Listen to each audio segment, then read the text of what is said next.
it's the trading post again, and as you can see, me and Noodle got our tinfoil hats on. You're in for a treat this episode. Episode 12, Bermuda Triangle. All right? This may have to be broken down into a couple episodes because there's a lot going on. But, yeah, there's a lot. Okay? I'm going to try and run through this. We got a lot to go through. Okay? And if you want me to make this I don't know if I'm going to make it a two-part series or not. I don't know. I probably should. There's just so much information on this one. All right? Anyways, I thought you guys would like to see my buddy Noodle with his little tinfoil hat on. And I got mine. I tried to make it like a Viking helmet type deal with the horns. I don't know. It just looks like it's some screwed up hillbilly hat.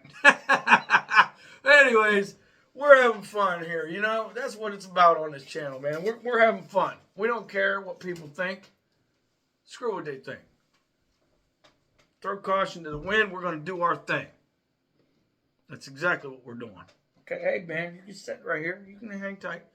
But anyways, everybody loves the Bermuda Triangle. Why? Why do they love the Bermuda Triangle so much? Well, it's simple. There's so much mystery to it. So many theories, conspiracy theories, and this and that surrounds it. It's just mysterious. It's no wonder everybody loves it, you know?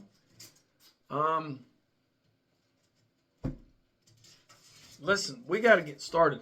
Hey, what are you doing? Come here, you troublemaker. Get up here. Behave yourself. Anyway,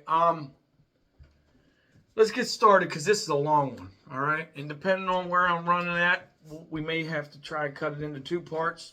And then I also got another one that's going to coincide with this topic. I may do it next because they kind of, you know what I mean? They're like right here. Anyways, let's get started. I've been BSing long enough. But the point is, y'all, let's get into this. Let's get to the truth. Let's find out what's up. Okay? Let's try and figure our things out. The Bermuda Triangle, also known as the Devil's Triangle, is an urban legend focused on a loosely defined region in the western part of the North Atlantic Ocean where a number of aircraft and ships are said to have disappeared under mysterious circumstances. The idea of the area as uniquely prone to disappearances arose in the mid-20th century, but most reputable sources dismiss the idea that there is any mystery. Now, see, I want to touch up on this so you guys understand and you know what the hell's going on. All right, I'm going to do the skeptics side of things first. That's what we're starting with, just to give you a premise of it. Okay, we're going to do the skeptics thing, then we're going to do the conspiracy theories thing, right? So we're going to cover all our bases this time. Ain't nobody going to BS us. We got the facts, we got the information, we're going to go through it all. And we're going to determine what we want to determine. Whatever we think our truth is, right? Because that's what we do here. Anyways, 1 second here. Anyhow, let's go ahead and try and decide that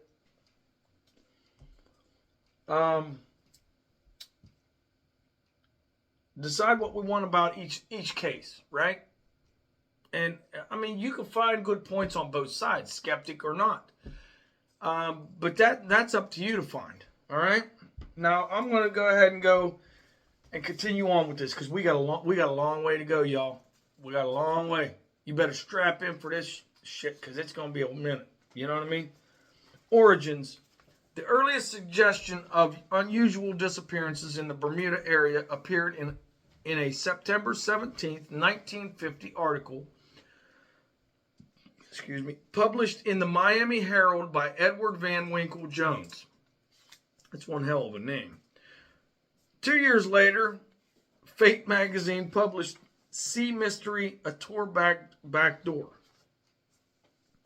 a short article by George Sand covering the loss of Flight 19, a group of five U.S. Navy Grumman TBM Avenger torpedo bombers on a training mission.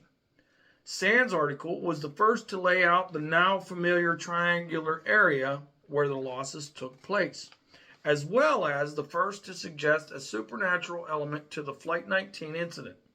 Flight 19 alone would be covered again in the April 1962 issue of American Legion magazine. All right, I'm giving you all, I really dug deep. You understand? That's why this is running so damn long, because I really did my due diligence to try to get you everything I can, but there's just so much, y'all. There's so much stuff. If you want a second part or a third part or whatever, I'm going to try and I may have to break it in two. I probably have to break it into two, and then the other subject that's coinciding with this might have to be the third episode that goes. You see what I'm saying? I'll have like 2 or 3 episodes, whatever it is. Anyhow, I got to catch... Give me a second here. Talk with me. All right, here we go. Where was I at? The Avenger torpedo bombers on a training mission. Sand's article was the first to lay out the now familiar triangular area. Okay, we went through all that, as the first to suggest a supernatural element to the Flight 19 incident. Flight 19 alone would be covered again in April 1962 issue of American Legion magazine. In it, author Alan W. Eckhart wrote that the flight leader had been heard saying, "We are entering white water. Nothing seems right. We don't know where we are. The water is green, no white." He also wrote that officials at the Navy Board of Inquiry stated that the planes flew off to Mars. Obviously, I'm sure they was being, hunky-dory with it, whatever. But in February 1964, Vincent Gaddis wrote an article called The Deadly Bermuda Triangle in Argosy, saying Flight 19 and other disappearances were part of a pattern of strange events in the region. The next year, Gaddis expanded this article into a book, Invisible Horizons. Other writers elaborated on Gaddis's ideas, such as John Wallace Spencer in Limbo of the Lost in 1969. You can check these out if you need to. Charles Berlitz, The Bermuda Triangle in 1974, and Richard Weiner, I think it's called, The Devil's Triangle, 1974. Okay. Many others, all keeping to some of the same supernatural elements outlined by Eckhart. Okay? The Gaddis let's go to the triangle area. The Gaddis Argosy article delineated the boundaries of the triangle, giving it vertices as Miami, San Juan, Puerto Rico, and Bermuda. Subsequent writers did not necessarily follow this definition. Some writers gave different boundaries and vertices to the triangle, the triangle, with the total area varying from 500,000 to 1,510,000 square miles. Indeed, some writers even stretch it as far as the Irish coast. That's news. I never heard that, but that's freaking crazy. Okay? Because it fits into their stats. So they extend it out, which that's, I guess there's really no way you could just box it in. Who knows? Maybe the whole world's a damn triangle. We don't know. Do you know? I don't. That's why I got this on. I'm trying to protect myself. Me and Noodle. Anyway, he said, give me 1 second. I just need a break here. I'm sorry. Anyhow, where was we at here? Some writers we already went through it. Indeed, some writers even stretch it as far as the Irish coast. Consequently, the determination of which accidents occurred inside the triangle depends on which writer reported them. which that would make sense, right? Because some reporters are going to stretch it to the Irish coast. Some of them's going the Irish coast. Some of them's going to stretch it to wherever the hell they're going to stretch it to. It's that simple.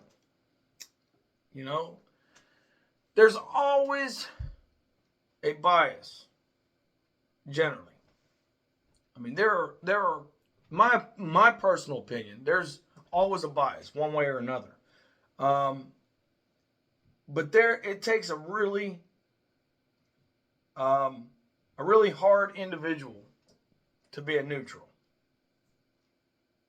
to lay out the facts, to not try to be biased in their writing whatsoever. And I'm sure there are a few of them. I can't think of any off the top of my head. I'm sure maybe you might, but I don't know. I mean, it's human nature. Like, obviously, if you have an opinion and you're biased in that situation, if you think UFOs exist, you're going to be biased.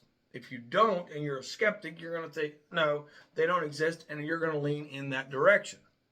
Right? That's my opinion. I don't know. Take it for what it's worth. I mean, hey, throw it in the comments. Tell me what you think.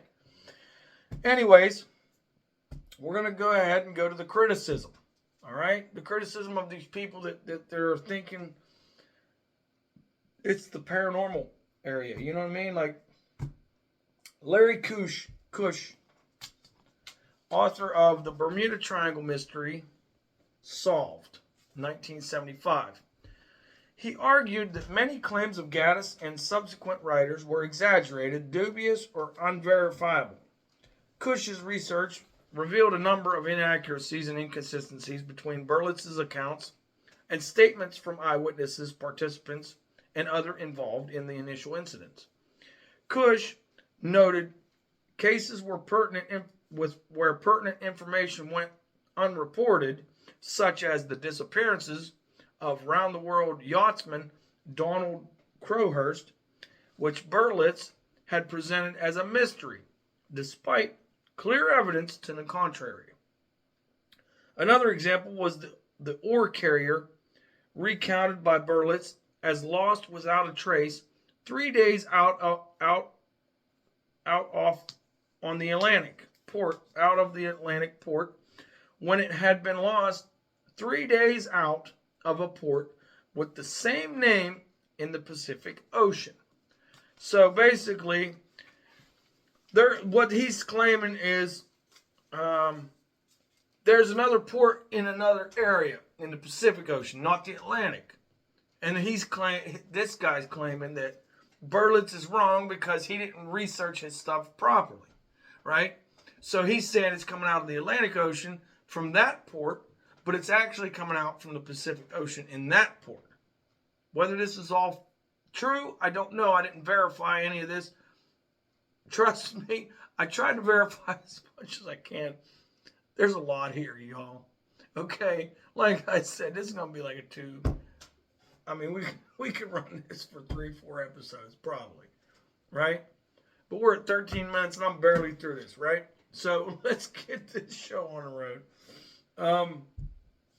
Cush also argued that a large percentage of the incidents that sparked allegations of the Triangle's mysterious influence actually occurred well outside of it. Often his research... Hold on, let me pause for 1 second. Y'all need to stay till the end. That's when the good stuff comes in. I'm telling you now. I mean it. Stay here till the end of this one. You're going to enjoy it. Often his research was simple. He would review period newspapers of the dates of reported incidents and find reports on possibly relevant events like unusual weather that were never mentioned in the disappearance stories. Okay, so that's legit. You know, that's cool. Dude's looking into the weather patterns, right? That would make sense. Don't you think? I mean, hell, you got to see what is falling in line.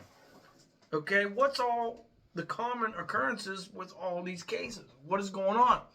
It's the same as with the 411 disappearances with David Paulides. You know, he went down the line and he said, "Hey, this is what's going on. These are the ones that they're strange. They're abnormal." We got to go ahead and we got to come down through here and we got to see what the similarities are, right? So it's the same thing as what this guy's doing, okay? So you can't knock him for being a skeptic, right? He wants to find a logical answer. That's his goal, right? So Cush concluded, give me 1 second. Okay, so Cush concluded that the number of ships and aircraft reported missing in the area was not significantly greater, proportionally speaking, than in any other part of the ocean, right? So basically he's saying there's no massive difference of disappearances in that certain area as opposed to the rest of the ocean, right? So that's supposedly what he found, his conclusion to it. Well, number 2, this is what else he found. In an area frequented by tropical cyclones, the number of disappearances that did occur were for the most part neither disproportionate, unlikely, nor mysterious. Sorry. I fumbled that one up, right? Drop the ball on that, guys. Sorry. Okay, number 3. Furthermore, Berlitz and other writers, this foil's digging in my head. Writers would often fail to mention such storms or even represent the disappearance as having happened in calm conditions when meteorological records clearly contradict this. Number 4, the numbers themselves had been exaggerated by sloppy research. A boat's disappearance, for example, would be reported, but its eventual, if belated, return to port may not have been. So basically he's saying they're reporting the missing part, but they're not reporting the return of it, which is wrong. You know, that's deceptive. It's not right. They're doing it for, basically back in that day, that's kind of like trying to get clicks, likes, all that crap like we're doing now in the modern day. That basically is what he's saying these people are doing. Okay? I'm sure there was some that was doing it because there's some that's doing it today. But, we have to judge that. You know what I mean? Our own individual thought process on it. Number 5. Some disappearances had, in fact, never happened. One plane crash was said to have taken place in 1937 off Daytona Beach, Florida, in front of hundreds of witnesses. And according to this guy, it didn't. I have to dig deeper. I mean, trust me, guys, I dug a lot, but I couldn't dig into each and every account for everything. There's a lot. Far more than you'd imagine. Okay, let's go to number 6. The legend of the Bermuda Triangle is a manufactured mystery, perpetuated by writers who either purposely or unknowingly made use of misconceptions, faulty reasoning, and sensationalism. That's his other point. Okay. Now, I got something in here that says this is just a little tidbit on the side throughout my going down the rabbit hole deal.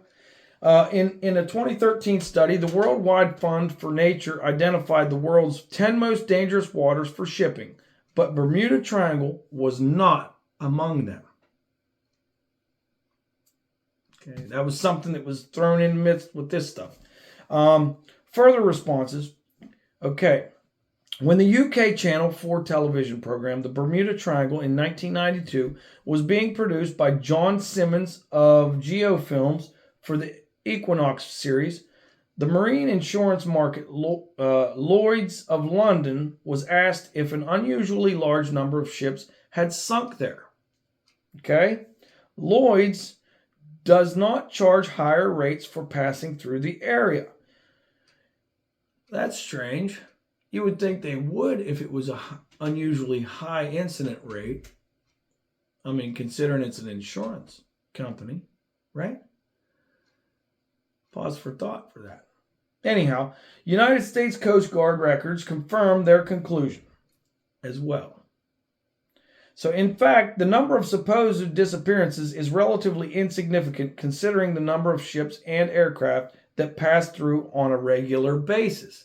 So my assumption of this, according to what we got to now, my assumption of this is they say,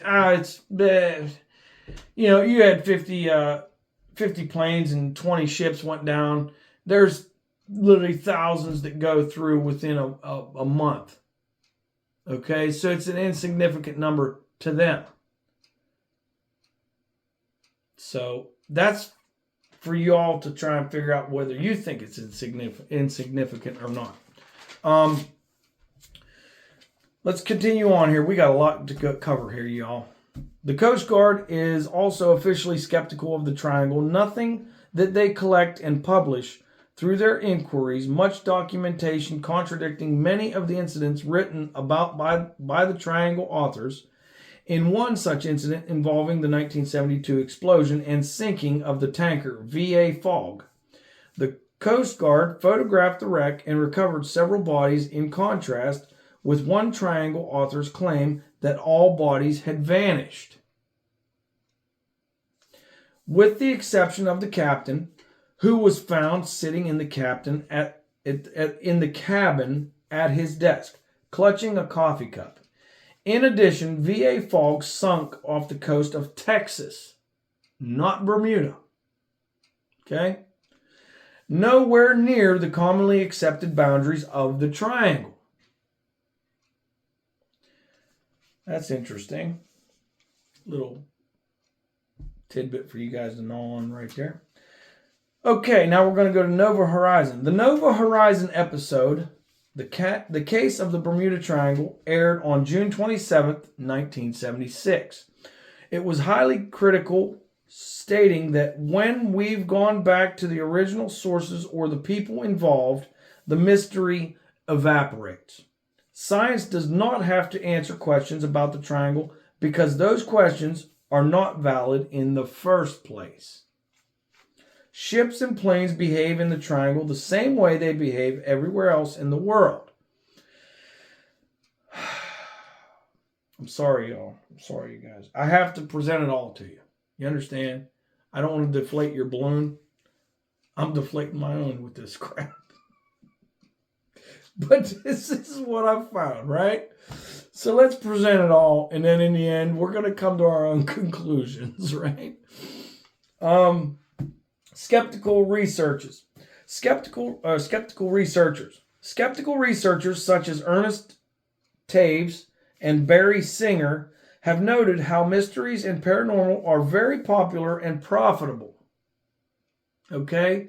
Basically, they're trying to say that's definitely a reason for them to withhold information or whatever, to try and sell more books, to try and get more notoriety, to get more stuff published in the newspaper, whatever. This has led to the production of vast amounts of material on topics such as the Bermuda Triangle. They were able to show that some of the paranormal material is often misleading or inaccurate. Excuse me. But its producers continue to market it. Accordingly, they have claimed that the market is biased in favor of books, TV specials, and other media that support the triangle mystery, and against well-researched material if it espouses a skeptical viewpoint. Okay, all right. I'll take that. I can soak that one up. How about you guys? All right, let's go to Ben Radford. Okay. Sorry, my eyes are watering. Benjamin Radford. I think I got allergies, y'all. Anyhow, Benjamin Radford, an author and a scientific paranormal investigator, noted in an interview on the Bermuda Triangle that it could be very difficult locating an aircraft lost at sea due to the vast search area. And although the disappearance might be mysterious, that did not make it paranormal or unexplained. Okay? So he's, and this is the dude he's a paranormal investigator, and he's saying this, right? So he's just saying, it doesn't make it paranormal or unexplained because they vanished.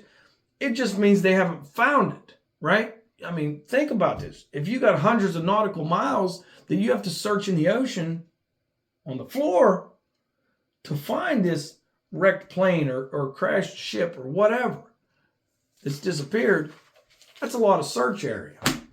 I mean, we have a tough time trying to find people that's missing in the woods in acres. Nautical miles is a lot. You know, it's a lot. Anyways, let's continue on. Radford further noted the importance of double-checking information as the mystery surrounding the Bermuda Triangle had been created by people who had neglected to do so. Good for him. This dude, I like him. I think he's very thorough in his research. It sounds. Okay? And even though he's a paranormal investigator, he's not jumping to that conclusion right away. He's doing it logically.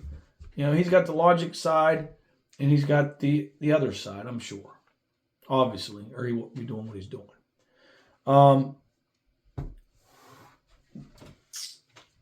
Here we go. Hypo-explanations. That's the subtitle. Persons accepting the Bermuda Triangle as a real phenomenon have offered a number of explanatory approaches. Okay? Here's one of them. Paranormal explanations. Triangle writers have used a number of supernatural concepts to explain the events. One explanation pins the blame on leftover technology from the mystical lost continent of Atlantis. Sometimes connected to the Atlantis story is the submerged rock formation known as Bimini Road. We've all heard of that, I'm sure, by now. Off the island of Bimini in the Bahamas, which is in the triangle by some definitions. Followers of the purported psychic Edgar Cayce take his prediction that evidence of Atlantis would be found in 1968. As referring to the discovery of the Bimini Road, believers describe the formation as a road, a wall, or other structure, but the Bimini Road is of natural origin, according to whoever put this in there. Some hypothesize that a parallel universe exists in the Bermuda Triangle region, causing a time-space warp that sucks the objects around it into a parallel universe, right? Others attribute the events to UFOs. Charles Berlitz, author of various books on anomalous phenomena, lists several theories attributing the losses in the triangle to anomalous or unexplained forces. Okay, well that's his thing. Let's not bash anybody. Let's not beat him. Maybe he just didn't have you got to understand, back in that day, you didn't have the internet. You didn't have Google. You couldn't go boop, boop, boop, boop, and try to find some stuff. You know what I mean? These people really had to do some legwork to find out what they needed to find out. They had to actually talk to the eyewitnesses. They had to do a lot of legwork, and maybe he was cut short. Maybe he didn't get, certain people didn't get to talk to the people they wanted to. You understand? So keep that in mind. That's a point to realize. Okay? Think about that. So these people may be just busting his chops. And the fact is, maybe he didn't get to talk to certain people. Maybe he did withhold information. Who knows? I mean, according to what these people were saying, he did. So maybe he did. I don't know. It's up for debate. I can't say yay or nay because I don't know offhand. Natural explanations. Compass problems are one of the cited phrases in many triangle incidents. While some have theorized that unusual local magnetic anomalies may exist in the area, such anomalies have not been found, according to whoever wrote this. Compasses have natural magnetic variations in relation to the magnetic poles, a fact which navigators have known for centuries, right? Magnetic compass north and geographic true north are exactly the same, only for a small number of places. For example, exactly the same only for a small number of places. For example, as of 2000 in the U.S., only these places on a line running from Wisconsin to the Gulf of Mexico. That's interesting. That's something new I learned. How about you? Hopefully you learned something there. But the public may not be as informed and think there is something strange about a compass changing across an area as large as the triangle, which it naturally will. Okay, all right, we'll take that one. Put that in the memory bank right there. Gulf Stream. The Gulf Stream, or the Florida Current, is a major surface current primarily driven by thermohaline circulation that originates in the Gulf of Mexico and then flows through the Straits of Florida into the North Atlantic. In essence, it is a river within an ocean, and like a river, it can and does carry floating objects. It has a maximum surface velocity of about 2 meters per second or 6.6 feet per second. A small plane making a water landing or a boat having engine trouble can be carried away from its reported position by the current. Okay, that covers the distance to travel and where it's not where it was supposed to be. Okay, I get it. That's logical, right? Okay, let's move on. Human error. That's the other one. One of the most cited explanations in official inquiries as to the loss of any aircraft or vessel is human error. Human stubbornness may have caused businessman Harvey Conover to lose his sailing yacht, Revenock, as he sailed into the teeth of a storm south of Florida on January 1st, 1958. Okay. That's what I got on that one. I didn't have much more on that. Violent weather. Hurricanes are powerful storms that form in tropical waters and have historically cost thousands of lives and caused billions of dollars in damage. The sinking of Francisco de Bobadilla's Spanish fleet in 1502 was the first recorded instance of a destructive hurricane. These storms have in the past caused a number of incidents related to the triangle. Many Atlantic hurricanes pass through the triangle as they recurve off the eastern seaboard, and before the advent of weather satellite, ships often had little to no warning of a hurricane's approach. That makes a lot of sense right there. Man, that's awesome. That makes a lot of sense. A powerful downdraft of cold air was suspected to be a cause in the sinking of Pride of Baltimore on May 14, 1986. The crew of the sunken vessel noted the wind suddenly shifted and increased velocity from 20 miles per hour to 60 to 90 miles per hour. All right. Wow. That's a big jump. A National Hurricane Center satellite specialist, James Lushine, stated during very unstable weather conditions, the downburst of cold air from aloft can hit the surface like a bomb, exploding outward like a giant squall line of wind and water. Wow. We're finding out a lot of stuff today, man. I never knew this stuff. This is awesome. Let's learn some stuff, man. Let's soak it up. Now, the next one is methane hydrates. Okay, that's the next one for this logical stuff, like we're trying to get to. All right. I know it's going to be a long one, man. You guys just hang tight. I'm telling you, trust me. Hang until the end. You're going to be excited with it. All right. An explanation for some disappearances has focused on the presence of large fields of methane hydrates, a form of natural gas, on the continental shelves. Laboratory experiments carried out in Australia have proven that bubbles can indeed sink a scale model ship by decreasing the density of water. And any wreckage would be deposited on the ocean floor or rapidly dispersed by the Gulf Stream. It has been hypothesized that periodic methane eruptions, sometimes called mud volcanoes, I never heard of that, may produce regions of frothy water that are no longer capable of providing adequate buoyancy for ships. If this were the case, such an area forming around a ship could cause it to sink very rapidly and without warning. Interesting. Publications by the USGS describe large stores of undersea hydrates worldwide. Worldwide, y'all. Worldwide. Including the Blake Ridge area off the coast of the southeastern United States.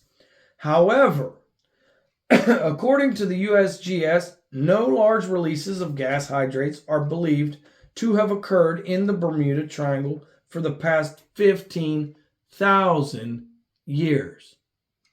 So if they have no record of anything happen like that for 15,000 years, does that take that off the board? Does that exclude it? Or is it just something that was unknown that they did not record? That's a good question, I think. Wow, y'all. Wow. This is interesting, man. I'm really getting... This is something else. I hope you guys are really intrigued in this one. Okay, let's go into the stories, right? HMS Atalanta. I thought it was Atlanta, but it's Atalanta, according to what they wrote. Originally named HMS Juno in 1844, the tail training ship HMS Atalanta disappeared with her entire crew after setting sail from the Royal Navy Dockyard, Bermuda, for Falmouth, England, on January 31st, 1880. It was presumed that she sank in a powerful storm which crossed her route a couple of weeks after she sailed, and that her crew, being composed primarily of inexperienced trainees, may have been a contributing factor. The search for evidence of her fate attracted worldwide attention at a time, and she was alleged decades later to have been a victim of the mysterious triangle, an allegation resoundingly refuted by the research of author David Francis Rain in 1997. Okay. All right, let's see what we got here. Here's another little note for you. Connection is also often made to the 1878 loss of the training vessel HMS Eudes, which foundered after departing the Royal Navy Dockyard in Bermuda for Portsmouth on March 6th. Okay, the next one is the USS Cyclops. I'm sure a lot of us may have heard of this one. Okay, the incident resulting in the single largest loss of life in the history of the U.S. Navy, not related to combat, occurred when the collier Cyclops, carrying a full load of manganese ore and with one engine out of action, went missing without a trace with a crew of 309. Sometime after March 4th, 1918, after departing the island of Barbados. Although there is no strong evidence for any single theory, many independent theories exist. Some blaming storms, some capsizing, and some suggesting that wartime enemy activity was to blame for the loss. Okay. In addition, two of Cyclops' sister ships, Proteus and Nereus, were subsequently lost in the North Atlantic during World War II. Both ships were transporting heavy loads of metallic ore, similar to that which was loaded on Cyclops during her fatal voyage. In all cases, structural failure due to overloading with a much denser cargo than designed is considered the most likely cause of sinking. Okay, that sounds like a pretty legit logical explanation for it. But I mean, I don't know. At that time, that U.S. Cyclops, the Cyclops was back in the Civil War time. So I don't know what their, I don't exactly know what their tracking or way of finding wrecks was back then. Obviously, it wasn't as advanced as what we have now.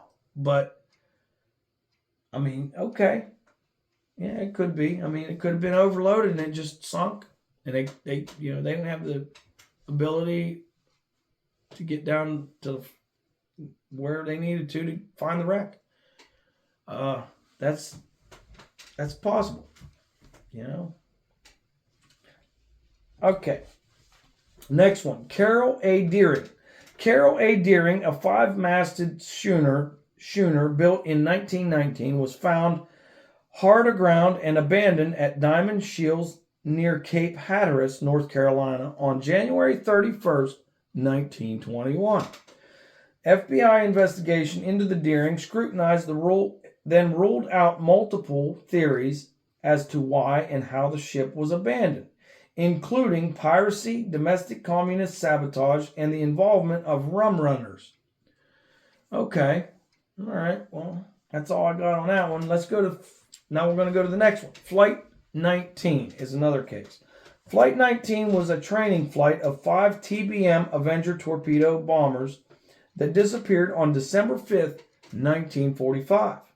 While over the Atlantic, the squadron's flight plan was scheduled to take them due east from Fort Lauderdale for 141 miles, north for 73 miles, and then back over a final 140-mile leg to complete the exercise. Okay? The flight never returned to base. Okay? They never returned to base. Obviously, that's why they're on the list. The disappearance was attributed by Navy investigators to navigational error, leading to the aircraft running out of fuel. One of the search and rescue aircraft deployed to look for them, a PBM Mariner with a 13-man crew, also disappeared. That's kind of fishy. They go out to look for these people and then they disappear as well. So can we chalk that up to inexperience? Really? Think about that. I don't believe so. Personally, I don't. But that's just my opinion. Okay? Let's continue on. A tanker off the coast of Florida reported seeing an explosion and observing a widespread oil slick when fruitlessly searching for survivors. The weather was becoming stormy by the end of the incident. Huh. You know what? That brings into recall the missing 411. Isn't it funny how it's always like bad weather around the time of these disappearances? Pause for thought. Don't you think? Okay, according to the contemporaneous sources, the Mariner had a history of explosions due to vapor leaks when heavily loaded with fuel, as it might have been for a potentially long search and rescue operation. Well, that's interesting too. So, I mean, yeah, that could be a negligent issue there if that's the case. You know, for that. Wow, Star Tiger, and Star Ariel. Okay. Excuse me. GAHNP Star Tiger disappeared on January 30th, 1948, on a flight from the Azores to Bermuda. GAGRE Star Ariel disappeared on January 17th, 1949, on a flight from Bermuda to Kingston, Jamaica. Both were Avro Tudor 4 passenger aircraft operated by British South American Airways. Both planes were operating at the very limits of their range, and the slightest error or fault in the equipment could keep them from reaching the small island. Okay. All right. That's another factor to throw in there. Okay. I got you. All right. So let's go to the next one. The next one is Douglas DC-3. On December 28th, 1948. Let me stop for a second right there. How many of these cases have been in December and March and April, right? It's just weird. It's like all certain months that they're hitting. I'm going to have to do some research and digging up on what the weather's like in those months around that area and see what I can find out whenever I go to do this the other episode or two, depending on how many it is, because we're at 44 minutes and I ain't even scratched the surface yet. So let's go ahead on. Okay, on December 28th, 1948, a Douglas DC-3 aircraft numbered NC-16002 disappeared while on flight from San Juan, Puerto Rico to Miami. No trace of the aircraft or the 32 people on board was ever found. A Civil Aeronautics Board investigation found there was insufficient information available on which to determine probable cause of the disappearance. Okay, let's go to the next case. Connemara 4. A pleasure yacht was found adrift in the Atlantic south of Bermuda on September 26, 1955. It is usually stated in the stories, Berlitz and Weiner, that crew vanished while the yacht survived being at sea during 3 hurricanes, right? The 1955 Atlantic hurricane season shows Hurricane Lone passing nearby between 14th and 18th of September, with Bermuda being affected by winds of almost gale force. In his second book, On the Bermuda Triangle, Weiner quoted for a letter he had received from Mr. J.E. Challoner of Barbados. On the morning of September 22nd, Connemara 4 was lying to a heavy mooring in the open roadstead of Carlisle Bay. Because of the approaching hurricane, the owner strengthened the mooring ropes and put out 2 additional anchors. There was little else he could do, as the exposed mooring was the only available anchorage. In Carlisle Bay, the sea in the wake of Hurricane Janet was awe-inspiring and dangerous. The owner of Connemara 4 observed that she had disappeared.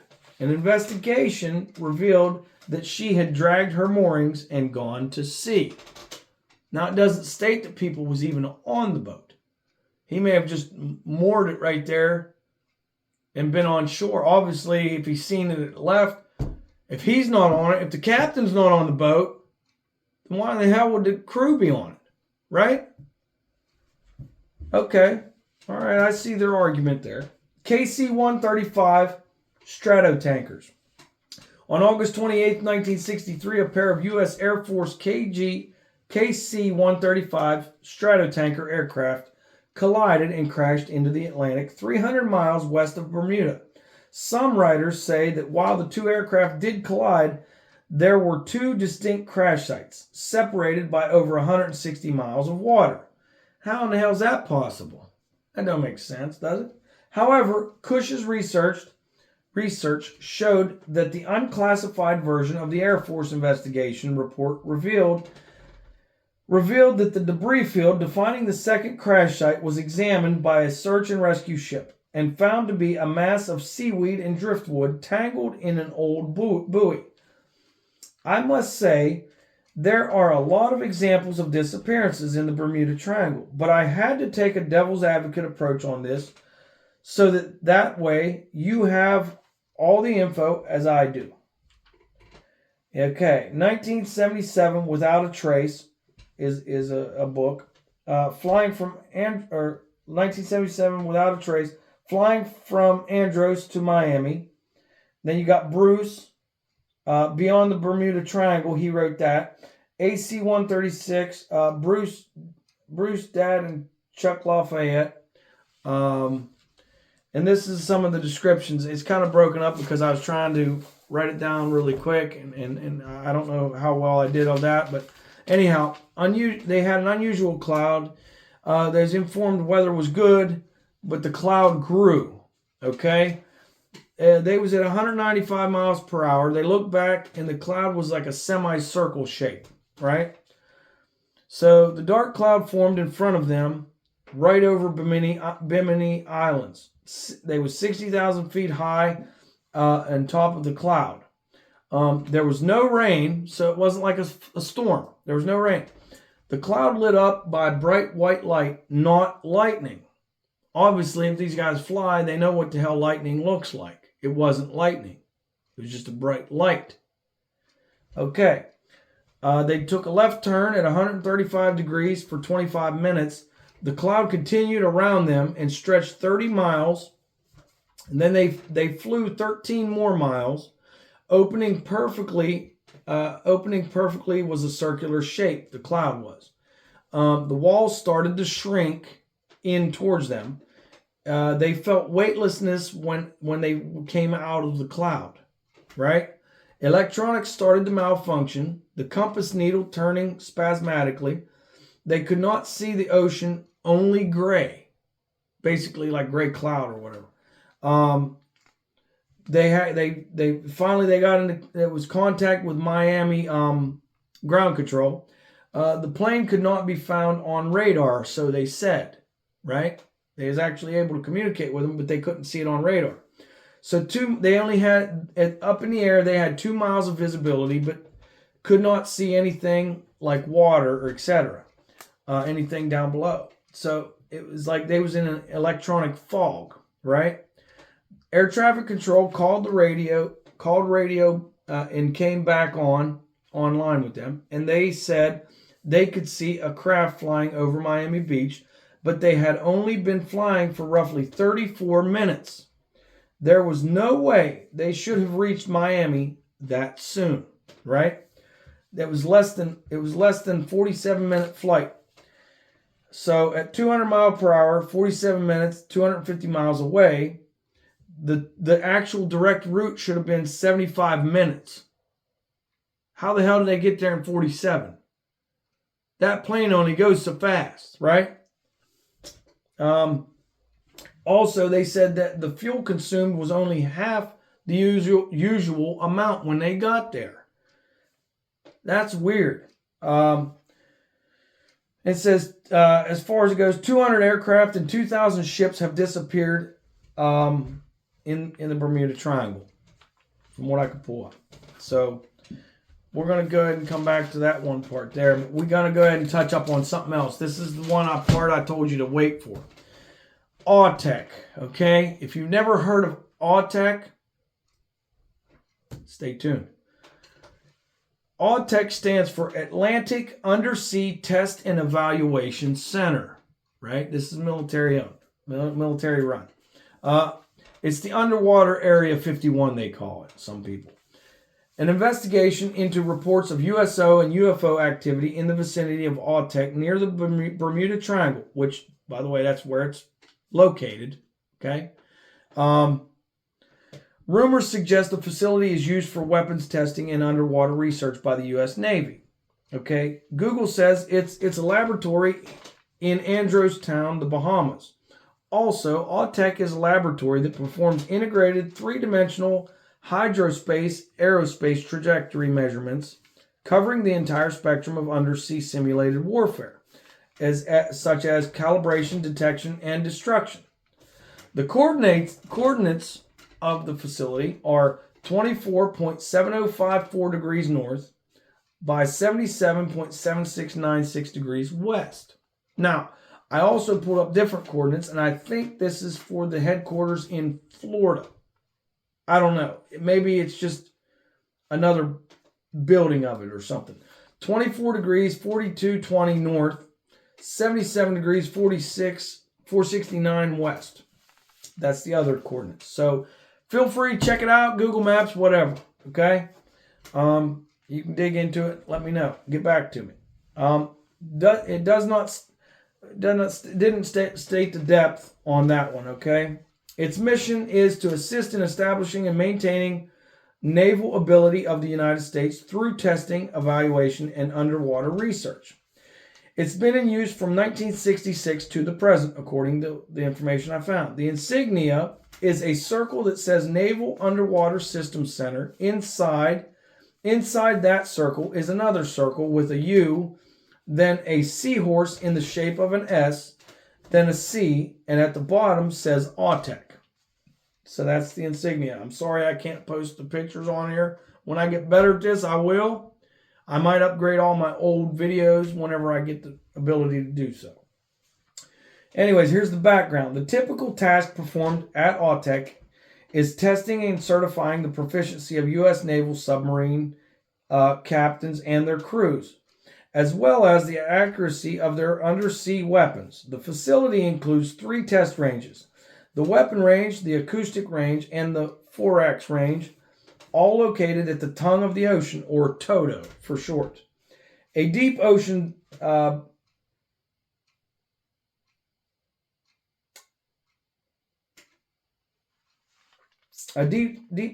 basin, approximately 100 nautical miles, or 190 kilometers, long by 15 nautical miles, or 28 kilometers wide, with depths as great as 6,000 feet or 1,800 meters. Here's references on Autech, okay?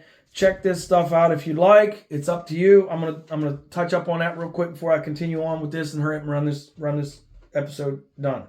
Night God 333 has an episode on this on Autech. UFO Hunters on the History Channel, Season 3, Episode 8 has this specific thing on that episode, okay? NCIS Season 9, Episode The Tell revolves around Autech. Okay, this is just little tidbits that I found throughout my research that they popped up. Okay, now let's continue on. I got I got a few pages left, so this is going to run over. The main Autech support base and downrange tracking stations are on Andros Islands in the Bahamas, just west of Nassau, and about 180 nautical miles, 333 kilometers southeast of West Palm Beach, Florida. On January 23, 2020, the corporation PAE Applied Technologies received roughly $32.9 million for 6 more months of facility and range maintenance and range operations support services at Autech. On August 12, 2020, the corporation Amentum received roughly $430 million for 5 years' worth of operation and maintenance of Autech. Here's a note.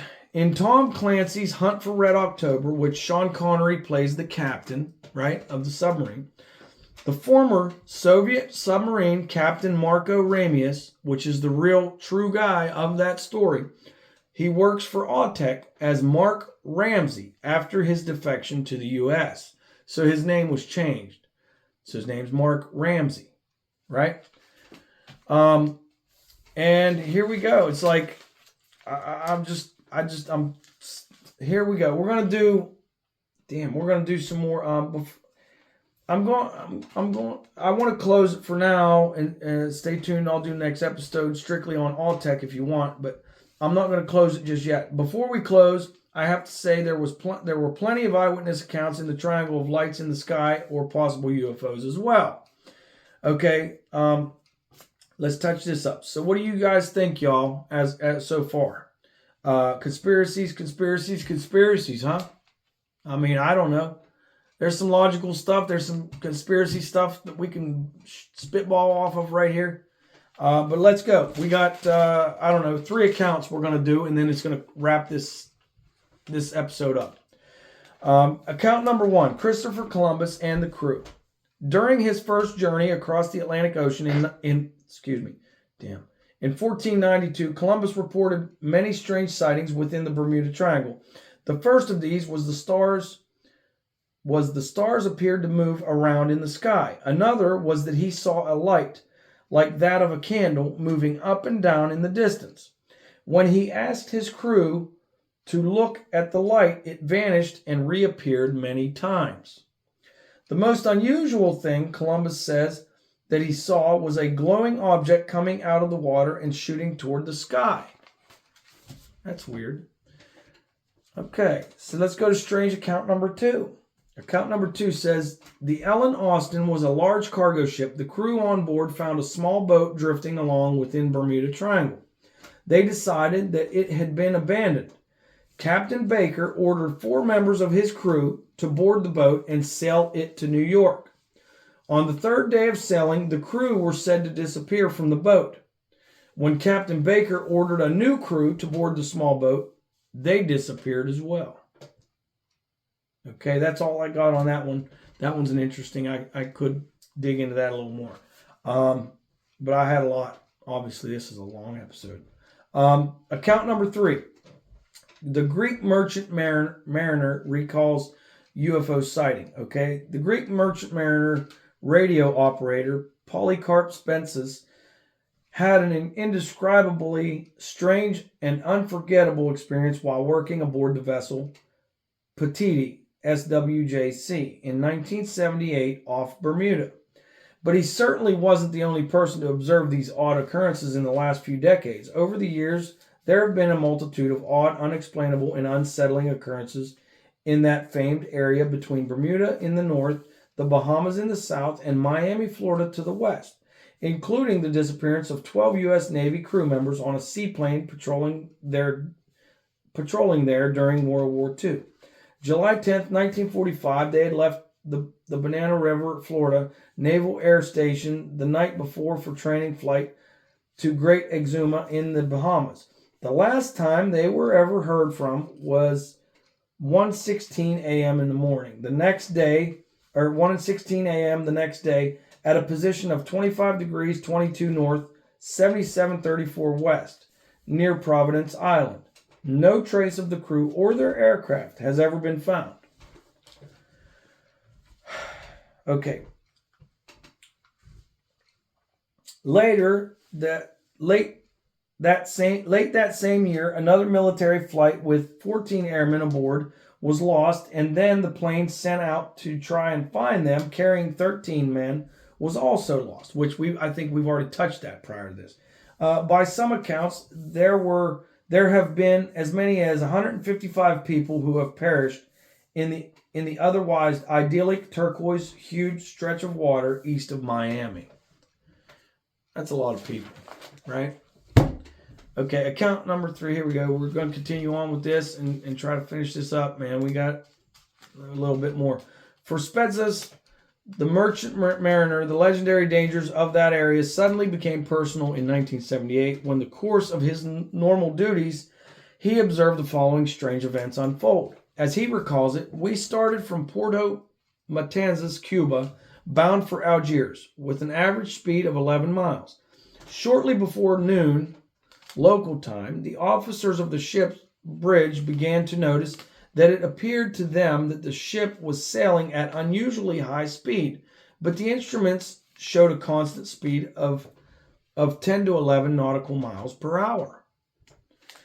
Some of my colleagues initially hypothesized maybe I had made a mistake in timing, since I was the radio operator. But that did not happen, and the ship continued to tear through the waves like a dolphin. At noon, Spence's continued, the captain asked the second officer to put a Pakistani sailor at the wheel, since he himself did not feel well. He could not lift his arms, and his body felt too heavy all over. That's strange. Soon the electrician arrived on the bridge after coming up from the engine room, upset that he had noticed that all the clocks on the boat had gone ahead 2 whole hours. Additionally, the helmsman was unable to hold a steady course because the compass, which was gyroscopic and shielded from electromagnetic fields,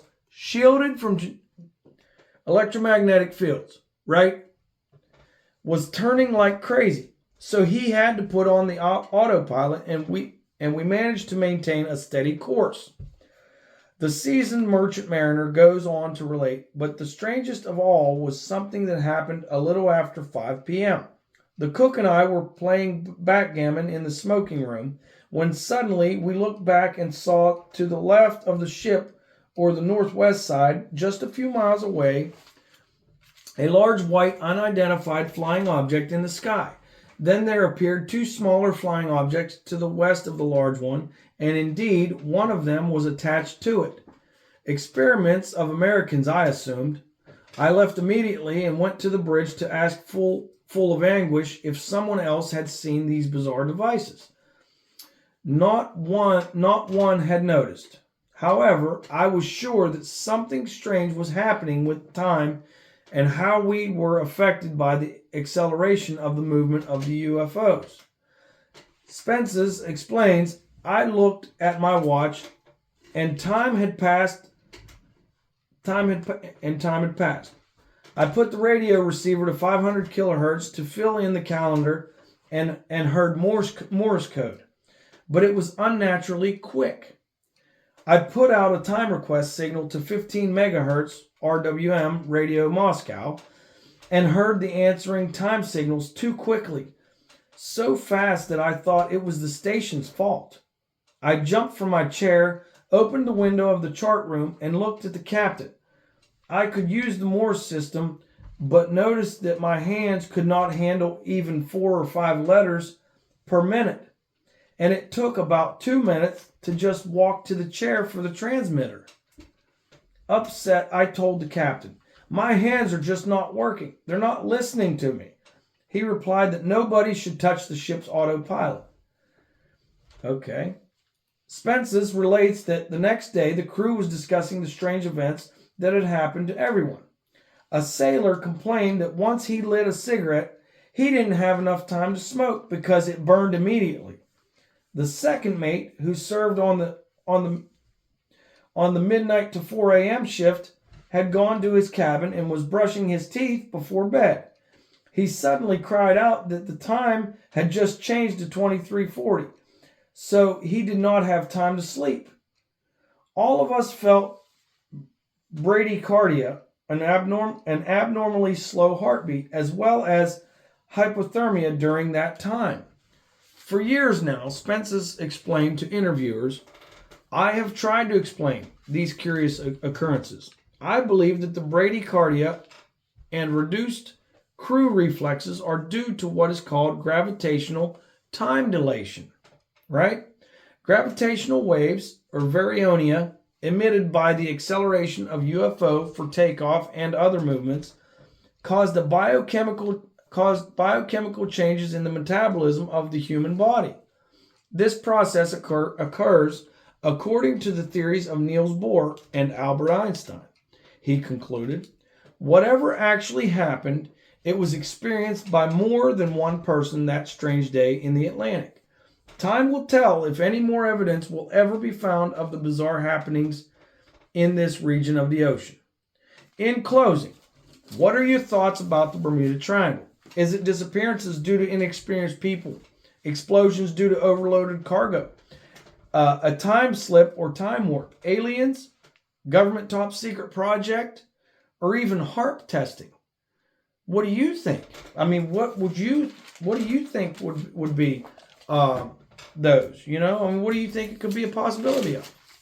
Let me see here. I had another part here I was going to do for closing as well, and I'm trying to find it because my notes got a little. Okay. Yeah. Basically, what are your thoughts? I mean, what do you think it is? What do you think it is? Do you think it's all just a bunch of puppycock and there's a bunch of inexperienced idiots overloading ships, exploding them and whatnot, and just sinking them because they got too much metal ore on them? But then again, that can explain some of the disappearances, but it doesn't explain them all, does it?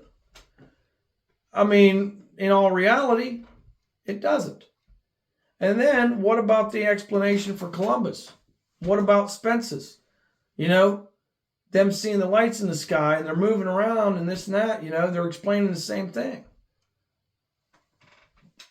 And then what about the whole time difference? Like the clock's changed and then you got a gyroscopic compass that's invulnerable to electromagnetic interference. But yet it was going crazy. How and why? It doesn't explain those aspects of it. Okay, let's just say maybe it was faulty equipment. Okay, maybe somebody's slacking off whenever they build it. Who knows? We can say that to be devil's advocate, right? How likely is that, though? You know, how likely is that? Anyways, you guys, this is the Trading Post, okay? Episode 12, Bermuda Triangle.